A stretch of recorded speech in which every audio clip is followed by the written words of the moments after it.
Hello students, I am your math teacher with your chapter number 7.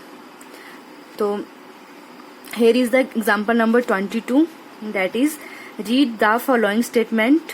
ठीक है, a square is a polygon made up of 4 line segments, out of which length of 3 line segments are equal to the length of 4th one, and all its angles are right angles. Okay, define the terms used in this definition which you feel necessary, and are there any undefined terms in this? Can you justify that all angles and sides of a square are equal? ठीक है, आपको एक square, एक polygon जो है वो polygon दे रखा है, और आपको जो भी इसमें स्टेटमेंट्स दे रखी हैं, आपको अपने जो डेफिनेशंस है इसको सेटिस्फाई करने के लिए आपको कुछ लगते हैं कि पॉइंट्स नेसेसरी हैं, तो वो आपने बताने हैं इसमें। तो आइए देखते हैं इसमें कौन कौन से पॉइंट आएंगे।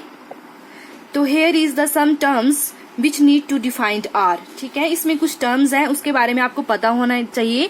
तो फर्स्ट ऑफ ऑल हम जान लेते हैं पॉलीगन क्या होता है। ठीक है, पॉलीगन है a simple closed figure made up of 3 और मोर लाइन सेगमेंट। ओके, आपके पास ऐसी कोई भी फिगर जिसमें आपके पास 3 या उससे ज्यादा लाइंस होंगी, उसको आप क्या बोलोगे? पॉलीगन। फॉर एग्जाम्पल मान लीजिए आपके पास ये मैं एक स्क्वायर बना रही हूं, तो yes it has 4 side, that is AB, BC, CD और DA। तो हम इसको क्या बोलेंगे कि this figure is in the shape of polygon. ठीक है, मैं बना रही हूं जी 5 साइड, और इसको क्या बोलते हैं? पेंटागन।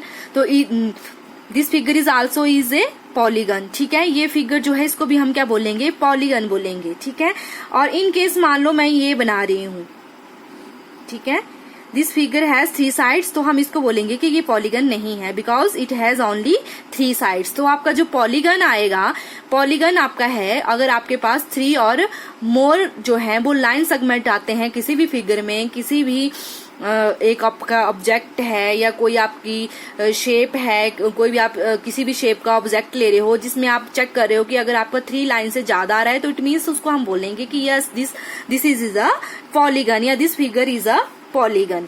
नाउ आपके पास आता है लाइन सेगमेंट। अब बात आती है लाइन सेगमेंट की। तो लाइन सेगमेंट क्या है? Part of a line which 2 and points. ठीक है, लाइन की बात आती है, एक लाइन होती है, एक लाइन सेगमेंट होता है। ठीक है, तो लाइन जो होती है आपका, लाइन आपका जो होता है, line has no end point. ठीक है, लाइन का कोई भी एंड पॉइंट नहीं होता, और जो आपका लाइन सेगमेंट है वो पार्ट ऑफ लाइन है। जैसे मान लो मैंने आपको बता दिया, लाइन कहीं से भी स्टार्ट होके कहीं तक भी जा सकते हैं। इसको आप जैसे मान लो यहाँ मैं जिस प्लेस पे हूँ, यहाँ से मैं ड्रॉ करती हुई चली जा रही हूँ हमीरपुर तक। हमीरपुर क्या मैं कहीं भी चली जाऊं तो लाइन का कोई भी एंड पॉइंट नहीं होता है। अदरवाइज जो आपका लाइन सेगमेंट आ रहा है, लाइन सेगमेंट आएगा 2 and point in a line. ठीक है, जैसे मैंने एक लाइन ड्रॉ की, उस पे मैंने 2 एंड पॉइंट जो है वो ड्रॉ कर दिए, दैट इज एक ए ले लिया, एक हमने बी ले लिया। तो यस, ए बी को हम बोलेंगे कि ये क्या है? Line segment. ओके, अब नेक्स्ट बात आती है आपकी एंगल की। ठीक है, तो आइए जान लेते हैं एंगल क्या है। A figure formed by 2 rays with a common initial point.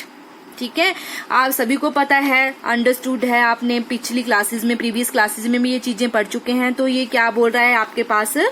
A figure formed by 2 rays with common initial point. 2 rays के जो initial point, common initial point है, ये क्या बनाता है? हमारा एंगल। ओके, यही बात इसने इसमें बोली। क्या बोला इसने इसमें? कि ये बोल रहा है a figure formed by 2 rays with a common initial point. With a common initial point, यहां से ही ये मान लो जैसे मैं O ले रही हूं, तो O से ही मैंने क्या किया? OA ड्रॉ की। O से ही मैंने क्या ड्रॉ किया? OB। तो यहां से कॉमन इनिशियल पॉइंट आ रहा है, O जो है कॉमन इनिशियल पॉइंट आ रहा है, तो AOB को मैं क्या बोलूंगी? AOB मेरे पास क्या ड्रॉ हो गया? एक एंगल ड्रॉ हो गया। अब नेक्स्ट बात आती है रे की। तो रे जो है part of A line which 1 and point ऊपर आपका क्या था, लाइन सेगमेंट था, पार्ट ऑफ लाइन था विद 2 एंड पॉइंट्स, और ये जो रे आती है आपकी वो है part of a line with 1 and point. अब वही बात आ गई, जैसे आपके पास मैंने लाइन ड्रॉ की ही, तो इसमें आपका सिर्फ क्या आएगा, 1 एंड पॉइंट आएगा इसमें, ठीक है।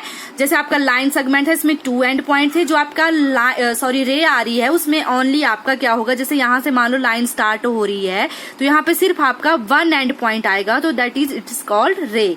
और यहाँ पे जो ए बी था वो आपका क्या आया था, लाइन सेगमेंट। तो आई होप आपको अंडरस्टूड हो गया कि लाइन सेगमेंट और रे में क्या डिफरेंस है। ओके, अब फर्दर आपका आ रहा है राइट एंगल। सभी को अंडरस्टूड है राइट एंगल क्या होता है, an angle whose measure is 90 degree. Okay, कोई भी आपके पास एंगल है जिसका मेजरमेंट कितनी आती है आपकी, 90 डिग्री आती है, उसको हम क्या बोलेंगे, राइट एंगल। ओके, अब बात आती है अनडिफाइंड टर्म्स, ठीक है। Undefined terms that is line और पॉइंट। जैसे लाइन ही होगी, लाइन को वैसे तो हम बोल देते हैं कि जैसे मैंने क्या बोला आपको कि लाइन की जो है वो कोई भी एक डेफिनेट मेजरमेंट नहीं होती कि हाँ लाइन इतनी ही है।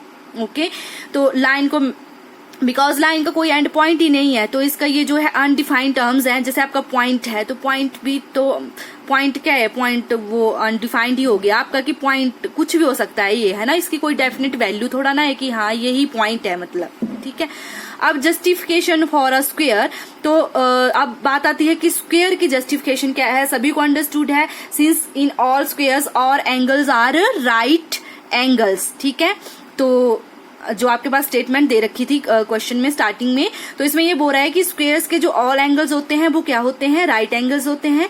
Therefore all angles are equal.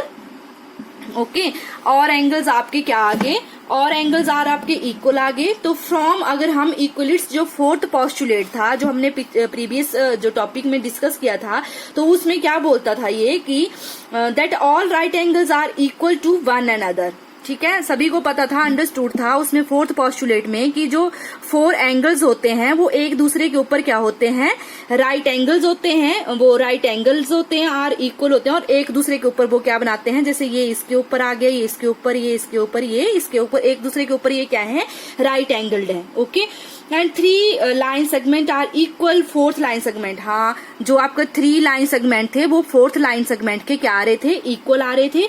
Therefore all the 4 sides of a square are equal, ठीक है। तो बाय इक्वलिट्स फर्स्ट एग्जाम क्या बोलते हैं, the things which are equal to same things are equal to one another, ठीक है।